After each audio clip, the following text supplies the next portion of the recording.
a Texas Dallas clinic, patients put their lives in the hands of Nurse Kimberly Sands, believing she was there to save them. They saw a caregiver, an angel of mercy. They had no idea she was secretly turning their treatments into a death sentence with a weapon she grabbed from the cleaning closet: bleach. This is a story how a place meant for healing became a killer's hunting ground. To the patients at the dialysis clinic in Lufkin, Texas, Kimberly Sands was just a licensed nurse they depend on to survive, but the clinic had missed or maybe ignored some massive red flags in her past. Kimberly had already been fired from several healthcare jobs, once for being caught for red-handed stealing the powerful painkiller Demerol. She struggled with a drug dependency and even had a prior arrest record. Still, in 2007, she was hired to care for some of the most vulnerable people in her community. For months, things seemed to go smoothly. But in the spring of 2008, everything was about to change in the most horrific way. April of 2008 at the Davida Clinic was pure chaos. A sudden, terrifying spike in medical emergencies left the staff reeling. In that 1 month, emergency crews were called to the clinic a staggering 30 times, leading to around 19 hospital transports. To give you some perspective, there had only been a couple of calls like that in the entire 15 months prior. Patients who were perfectly stable 1 minute were suddenly going into cardiac arrest the next. Others had their blood pressure plummet without warning. The clinic was in a state of panic, and nobody could figure out what was going on. But there was one common thread tying it all together. Nurse Kimberly Sands was on duty every single incident. As the emergencies piled up, the clinic staff and local paramedics couldn't help but notice the disturbing pattern. Then on April 28, 2 patients saw something that cracked the whole case wide open. They watched Kimberly Sands draw fluid from a cleaning bucket into 2 syringes and inject the substance straight into the dialysis lines of 2 other patients. Both of those patients immediately started showing signs of severe distress. When confronted, Kimberly claimed she was just measuring bleach to clean a machine, a bizarre explanation that was completely against company policy. The very next day, the clinic was shut down. A massive investigation was launched, bringing in local police, the CDC, and the FDA. When investigators finally sat down with Kimberly, she brought up bleach before they even did. A slip-up that instantly put her on their radar. The walls were closing in, but investigators still needed undeniable proof of what she'd done. If you want to hear how they got it, make sure you hit that subscribe button to follow my stories and get to the bottom of these complex cases. The investigation quickly uncovered a mountain of damning evidence. A forensic analysis of Sands' home computer showed she'd been Googling things like bleach poisoning and can bleach be detected in dialysis lines. Syringes and tubing from the clinic tested positive for bleach, but the final nail in the coffin came from the victim's blood samples. They showed traces of chlorotyrosine, a biomarker that proves a person has been exposed to bleach. From Lufkin area? I grew up in Central all my life. Okay. And I went to Angelina Nursing School. And I went into Willen Heights Medical Center doing med-surg, and it was just too much for me. And I had a friend of mine that asked me to come, just to see what dialysis was like. And the first, I don't know, 6 or 8 months, it was going fine. And I don't know, these last months, I'm just scared to go to work, to be honest with you. I mean, because they can't tell us what's going on, and I'm doing everything by the book, and I'm scared because I have a license, and I'm scared if I do something, then I've lost my license. You know? Could you elaborate on that a little bit? Well, okay. Well, when we get there, there's procedures. The past 4 or 5 months, or 3 or 4 months, there's been new procedures. Used to, and it's okay for me to talking to you, right? Yes, ma'am. Okay. That's fine. Okay. The last, I've been there 9 months. And when I started, we didn't, wear the gowns, and the mask and everything like that. And certain ways people were taught to be put on, no matter what their blood pressure was, you put them on. And we had a lot of people complaining of chest pain, trying to get fluid off. And so then they decided they would have a nurse that would just go around and monitor blood pressures. And the anxiety in that clinic was just, and I don't know what it is. It's just, and I know we're all new, except for a couple of people. And I'd never done dialysis before in my life. I worked at Woodland Heights, and I'd done med-surg. And a friend of mine asked me if I wanted to do dialysis. And I enjoyed it in med-surg, the nursing, when you go through school. And I enjoyed the med-surg. And it took me a little while to do the fistulas and the cannulas. They're not all up here in the ports. And there's certain ways you have to do things. And I have noticed lately that there's been a lot of sloppiness. And that's 6 inches from that person's heart. And I would just like to, if I'm going to put a catheter on, I want to draw all my meds so I know where they're coming from. I don't want to shoot something up there that I don't know what it is, because that's just right there at the heart. And if you do it, then, and they reduced the machines and everything, and it seemed to be going all right, but there's just been bleeding, and I don't know, we keep sending to hospital for bleeding, or their access tore, and I don't know if we need a new, my preceptor quit like about 6 months ago, and we don't have a preceptor, so. Okay. I am scared. Educate me a little bit. What is a preceptor? Okay. Well, when I got there, they told me that she had been to classes in Las Vegas, and she was top of her game or whatever. And so they told me I would be with her for 6 weeks, and she would follow me around and make sure everything I did was okay. And because I was nervous, I'd never done this before, but I went to dialysis clinics in my training, and I thought, well, that can't, that seems, it doesn't seem hard.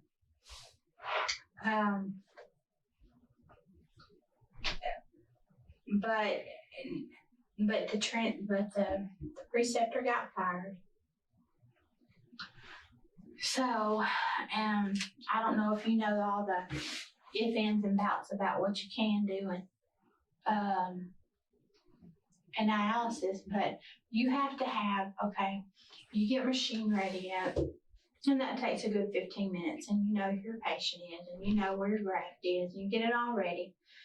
And the dialyzer, it has Ritalin in it, and it's got to be circulated, because if they get a Ritalin infusion, well, then they're off to the hospital. It's like bleach. So we had that, and then we just had so many chest pains that I just don't understand. And they said we've had so many deaths in the past 7 months. April, and it's just scary, and I'm scared to leave my patients. I'm just constantly, are you okay? Are you okay? Are you okay? Okay. And so I'm really not sure what to do about it. I enjoy my job, and I only know I've been here 9 months, but you either hate it or you like it. So, and if I can get I have good patients that they come on, they're cheerful, they know they're here. They know they're here for, we're just trying to help them feel better. And it makes you feel better than to have codes after codes. It's just frustrating. And you're like, you lose your mindset of like, okay, where am I? Where do I group at? So, and I really thought that dialysis was what I wanted to do. But I don't know what's going on.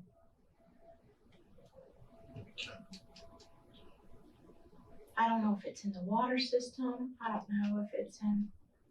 Have they been checking all that? Yeah, that's what they said. But I know that every day they have to do a police loop through the whole thing. And I'm just curious, what if our machines are hooked up and they have some bleach in them? I haven't researched into that, but I just have to wonder what kind of reactions would happen if there was some bleach machines, not clear. I know you bleach them every week. What do you mean you bleach them every week? But on Thursdays, all the machines have to be hooked up to this big bleach bottle. And they have to go through, and they have to go for like 25 minutes. And when it's done, you take your bleach bottle out of it. And to me, when I get there in the morning, if I know it's Thursdays or bleach days. So when I get there in the morning, I just check, there's a little, spout thing.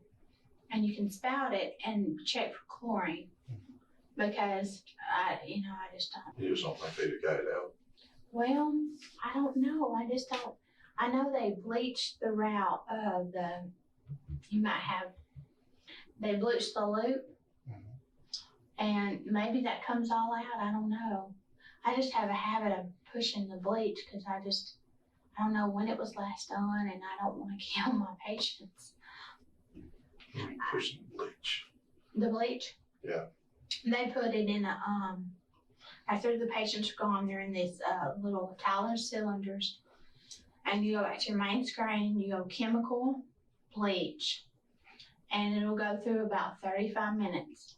And then you're supposed to, there's a little drain thing on the side. You're supposed to squirt it for like a couple minutes, get your little bleach thing and make sure there's no bleach in there. You're supposed to have 2 people do it, just so you know there's no bleach in there. Right. And it seems like, and then it might not be my place to say, but we had 32 chairs, I believe, and it doesn't seem like there's a lot of people watching. I sit by my patients because I'm scared. I don't want my patients to go out. And it's my license on the line. It's not just a PCT. I have When was the last time you were at work? Tuesday. Or what's today? I rise Monday. Today's Today's Monday. Tuesday. Today's Tuesday? Mhm. Okay. My minds are all running together. Okay, Tuesday, yeah. Okay, so the last time you were at work was what day?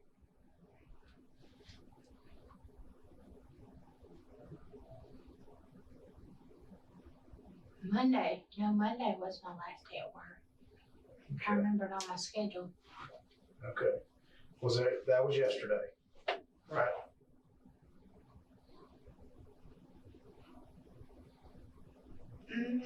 Yes. Right? My Mondays are all screwed up. Yes, Monday. I do remember it being in Monday. Okay. Did anything happen yesterday out of the ordinary?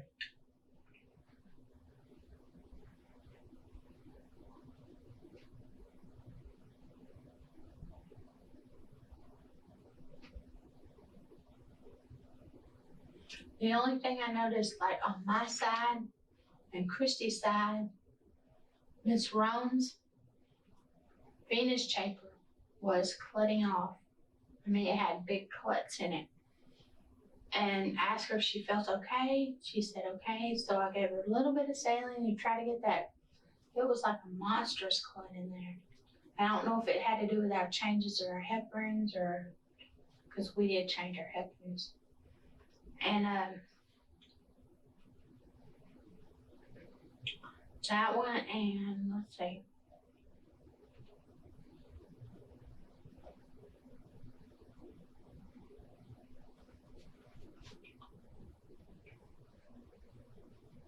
Tomorrow didn't seem to be interesting, Where were you assigned to work yesterday? I was assigned to work as a med surge, Uh, but when Tammy Watts didn't come in, she had 4 shifts of patients, 4, she had 4 shifts. So I picked up her shifts. okay. What did that mean when you picked up her shifts? What did that change your responsibilities to them? Well, I couldn't do any meds. Mhm. And since they decreased their the bolus, the infusion was like 5, so we just kind of every time you did a vital sign, we had to have a little bit more saline to keep it from clotting. I What do you mean? noticed. You keep saying you added saline. What do you mean? I'm sorry. You keep saying you added saline. Oh, well, like when we did their vital signs, we just put like a tiny bit, like 50 cc's, just enough to get that venous chamber. Cause we didn't load them up with that much heparin. Sandy gave the heparin and the boluses, and that kind of slowed things down a bit, but that's all. I mean, that's all we did. Did you, other than the saline bag, did you give her anything else? Miss Hall. Miss Ryan? Oh no. Mm-mm.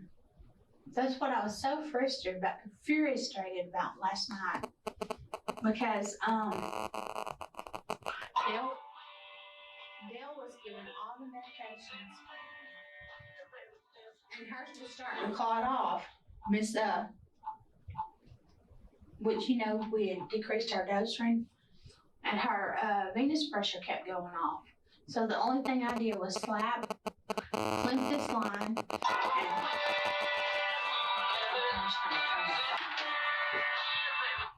and but no, and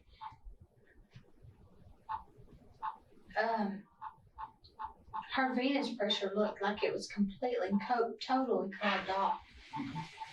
And so the only thing I did, and I charted over there, was give her some saline, because that venous chamber looks like it had clots all in it.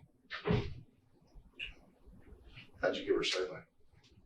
I opened up her saline port, and then I clamped that, the arterial, I believe it's coming from, with a clamp, just so I could see, how many clots she had in there. Because it was like going 300, 340, and I was scared she was going to clot off. And we'd have to get a new dialyzer. And how long have you worked for DaVita? Since 1997. And your title with them? I'm a regional operations director.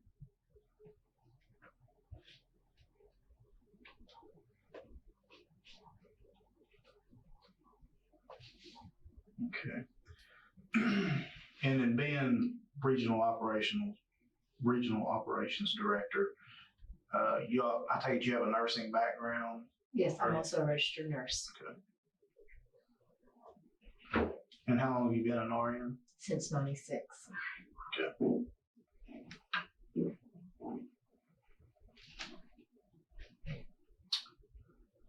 All right. Well, I'm sure what you're aware of. Our main focus of what we're here trying to gather information on at this point is some events that took place at DaVita here in Lufkin on April 28th, last Monday. And what I'd like for you to do, if you would, just in your own words, just tell us, your purpose for being here in Lufkin that day, and anything that happened that day that was any cause for alarm or unusual concern or unusual. Okay. Well, as a regional operations director, I do take care and oversee the facility. So I was there with the facility administrator, working with the Lufkin Clinic. I arrived there that morning around 3:45, 4 a.m. We had actually changed out the heparin the night before to bring in a new lot number. And so I was there because we were going to change up the practice to make sure we only had heparin nurses that day. Only 2 people were going to get the heparin to all the patients. And that was something new. So I came in early to roll that procedure out. Got there that morning. Everybody showed up. I did have 2 teammates that did not come to work because we had changed the schedule and they had misread it. I had a teammate come in, Kimberly Sands, that I had to rearrange her duties for the day. She was supposed to be the med nurse, and instead she had to give direct patient care, and as we call it, taking a role of 4. She was a little upset that she was going with her new job assignment. Later on, it came to my knowledge that she was a little bit more upset than what was given to me, and I was asked to go speak with her from the FA, the facility administrator, Sandy Lawrence. Miss Kimberly was outside on the back, what we call the back dock, where she was smoking, and I went and spoke with her to reassure that, I'm sorry that, we had to change your assignments today, and I'll provide you help getting your machine set up so we can start on time and you won't be behind. And she was okay with that. So I came back in and got one of my patient care techs to go help her get her machine set up because she was through. And we started our morning. Midway through our morning, we had a patient that started feeling nauseated and complaining of some heaviness in her chest. So I went to assist that patient and make sure everything was okay. She already had 2 or 3 nurses at the bedside at that time. So basically I was just really comforting her husband who was there. During this time, I was approached by Arlene, who is one of our CSS, our clinical service specialists, and notified that there were 2 patients in the back corner who are talking about something happening and about something about a nurse and a med, and they're really getting loud and you need to go find out. So I went, and the first person I approached was Arlene.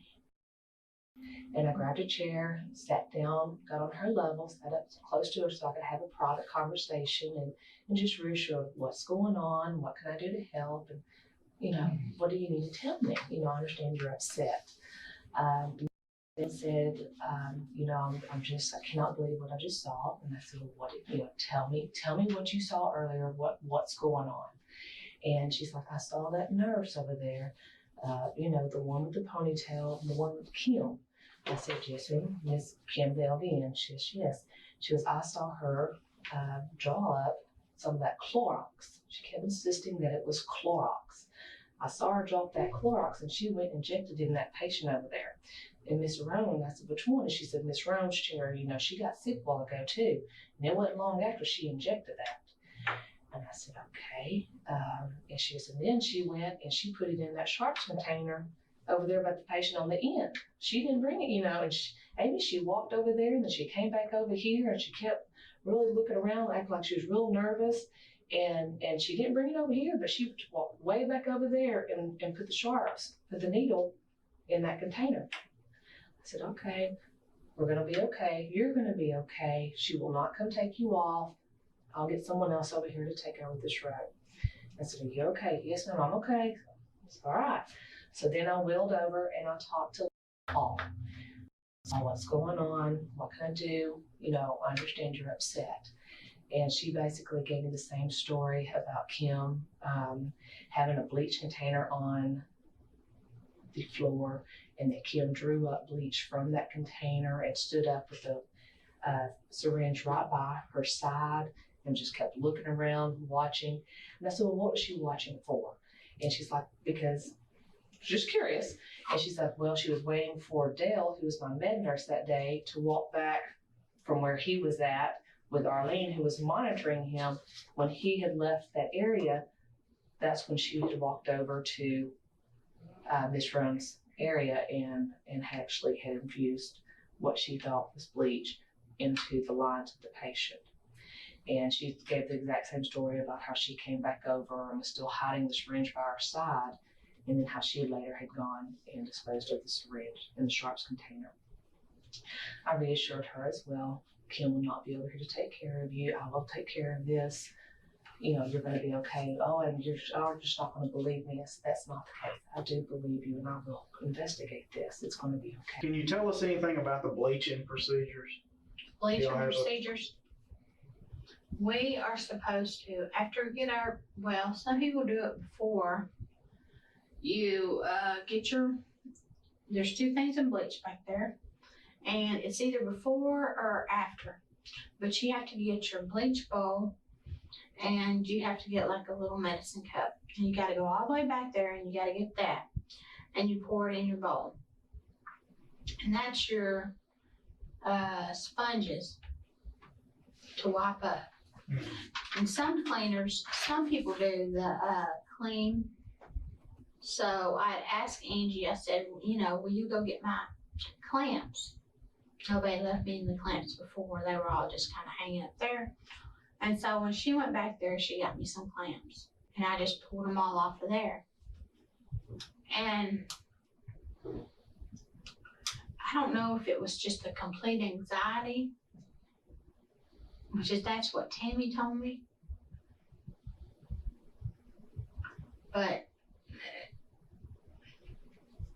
it's just very frustrating because I've been here 9 months and I think I know what to do, but I sure as heck don't want lives hanging on my shoulders and my license. Okay. Would there be a cause or a reason or necessity or anything like that for anyone to use a syringe to draw bleach up into? No, there should be 2 of the 2 cc's up there, and if there's not any, you can draw your TCC up there and shoot it into your, you only get 10 cc's, you know, for your bleach solution. So you could call it up there. And that's what I did. I just go up there and put my 10 cc's in there. And I put my washcloths in there. Okay. You put your 10 cc's of bleach Mm-hmm. in what? They're in a plastic, I don't know, I guess they're about like this. Mm-hmm. Then you put your rags in them. And then you put a top over top of them.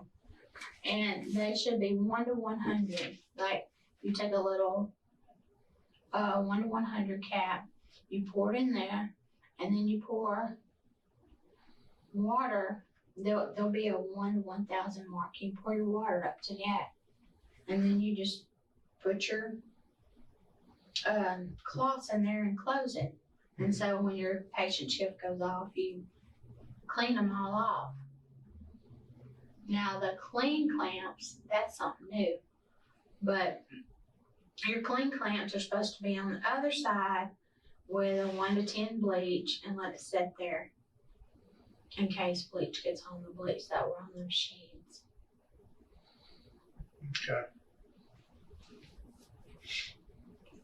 I'm a little bit confused, so maybe you can help clarify this. Do you use a syringe to pull your 10 cc's of bleach up?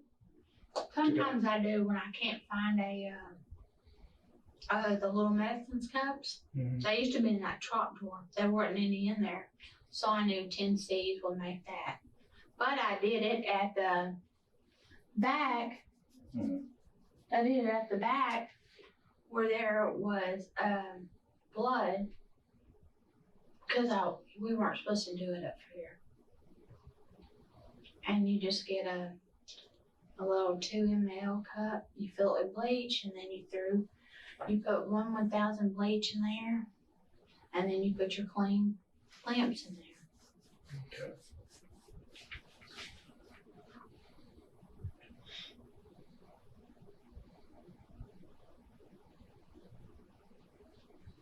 When you use a syringe to draw up the bleach before you make your mixture up, what happens to that syringe? If you use a syringe, they actually have little cups to monitor them. There wasn't any cups up there that day, but if you use a syringe, 10 cc's, then you're gonna have to, put it in the receptacle. Okay, did you do that yesterday at all? Did you draw any bleach up in a syringe? I drew, I had 2 that I went back there for. And I put the 2 LM in the bleach. And then I took another one up there that said clean clamps. I put it there. I put the 2 MLs, whatever, in there. And I set the clamp, and I set my bleach. So then I put my rags in my bleach, and I put my clean clamps in there. Just something I'm trying to get used to too. Okay. You used a syringe with the bleach in there? With your water. With my water? Yeah. You mean on the clean bleach? Yeah. Actually did state that she had moved the bleach container on the floor, then had put it directly above on the countertop, and then before leaving had moved it over here to the side where I found it. Is it normal to have bleach sit up there? We keep bleach on the top of the counters but it's a bleach solution. It's not 100% bleach. It's a diluted bleach solution that we keep our clamps to disinfect our clamps. And then we have another bucket that we put washcloths in that we use to wipe down our machines and our chairs between patients. And that bleach solution was not, or the thing that appeared to be pure bleach was not on the countertop. It was actually behind the counter and on the desk. Is that correct? No, it was on the countertop. There was just a small, minute amount of bleach in the container.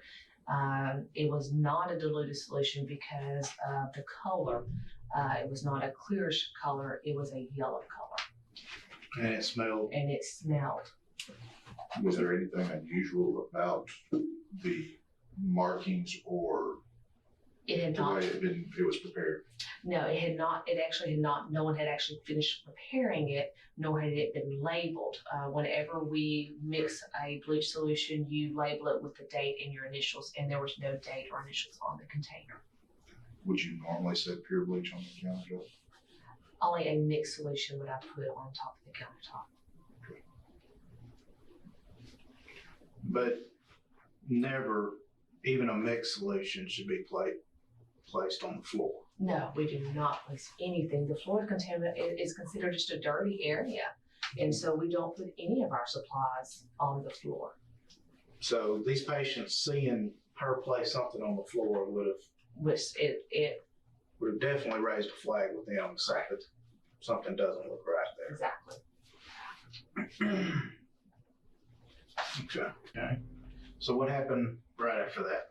I noticed that Kim was still on the floor, so I went out to the back area and found Kim outside of the picnic table, and I questioned her on whether or not she had given any medications. And she said she hadn't. And she said that she had not. Did you specifically mention this wrong? No. I just left it. Did you give anybody any medications? I did not want to, based on what they had told me, send up any red flags to her in case what they were telling me was true. Okay. And what, if anything else, did you ask her when you were talking to her? I had asked her, because they had mentioned about the bleach being on the floor, I questioned her about if she had mixed the bleach containers in her area. And she said that she had drawn up bleach solution for her containers and had the container on the floor. So I questioned her why she had it on the floor, and she said that she just wanted to make sure she had, measured it out correctly.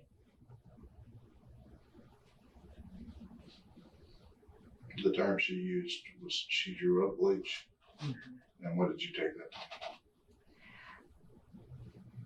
I was trying to figure out what she was drawing it up for, because we do not measure bleach like that. And But so I guess what I mean is whenever she uses the term draw up, that immediately brings to mind using what?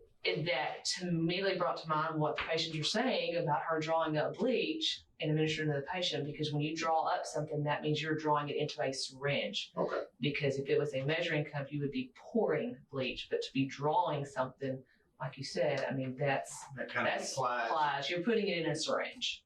Right. Okay, so at this point, you're realizing what these patients are telling you is probably legitimate. Correct. See, I didn't have those 2 mLs. Mm-hmm. So I went to the back and I got a Jeep. I got a 10cc syringe because I couldn't find any more of those little yellow things. And I pulled up my 10cc syringe and I dumped it out. And I discarded the 10cc syringe because we were out of those little cuppy things. Mm-hmm. How many different syringes did you use? Did you use one for both solutions, or, you know what I'm saying? Did you draw your bleach up, put it in the solution, draw more bleach up in the same syringe, and put it in your clean cup? No, I had 2. And we have, on our bleach stands, we have these little medicine cups. And I poured that much in there and I turned it off. And then I took that back over there so I wouldn't spill the bleach, and I put it in the sink. And I put all that in there. And then on clean clamps, I took back over there, and there was no 10C little, medicine cup. So I took my bleach and I just poured it in there, and then I pulled up to 10C because I knew that would be like 10 ml. And I squirted it in there, and then I took it, and then I put my syringe. I don't know if I'm not sure where I put my syringe, honestly. Okay. Were you near any patients when all this happened? They were on the machines. Okay, where were you at? I was I was right here. There was 1, 2, 3, 4 patients here. And I told Angie Angie had these 4. I told Angie I had to go get some bleach for the cloths. So I went back here, I got it real quick. It didn't take very long. And I put it right there. And I asked Angie, I said, what do we do with these clamps? She said, just go and get some bleach, the 10 to 10, and put them in there.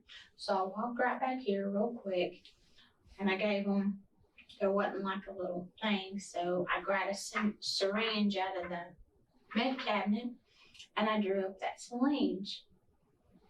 And then I just put it in there for the clean clamps. Put what was in the syringe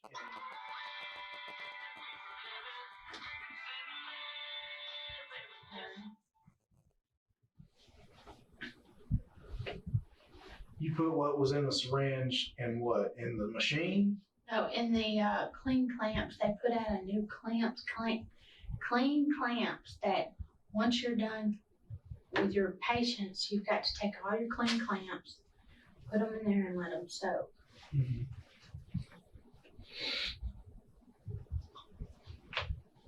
Okay.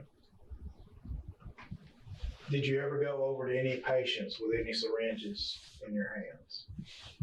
No, While you were adjusting the saline over there, just checking on them or anything like that, did you ever have any syringes in your hand or? no, because I wasn't doing meds that day. And I know when Angie left to go on break, Miss Rones and Miss Dickerson, they were right there. The arterial pressure came coming up, and the venous kept, and she had a clot in there, but that was because we wasn't using musclots at all. And so I rinsed some saline into Miss Rones to see, maybe it was just clotting off because the pressures were high. And then Miss Dickerson, she said she was cramping, so I gave her a little bit. And then the only thing is, I was trying to chart on my patients, and Mr. He called me over there and he said, "Will you come take her off?" I wasn't her, teammate, but she gets mad. He gets mad when she's not with certain people. And so she had said she had started having chest pains. So it's just been really frustrating. Okay.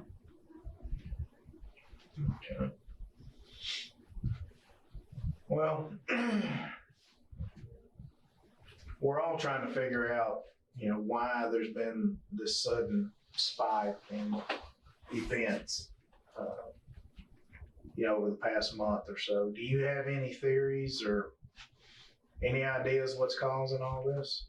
Well, I know I'm new. I've only been here 8 months. But I just wonder about the blood pressures, when they come in and they're really high.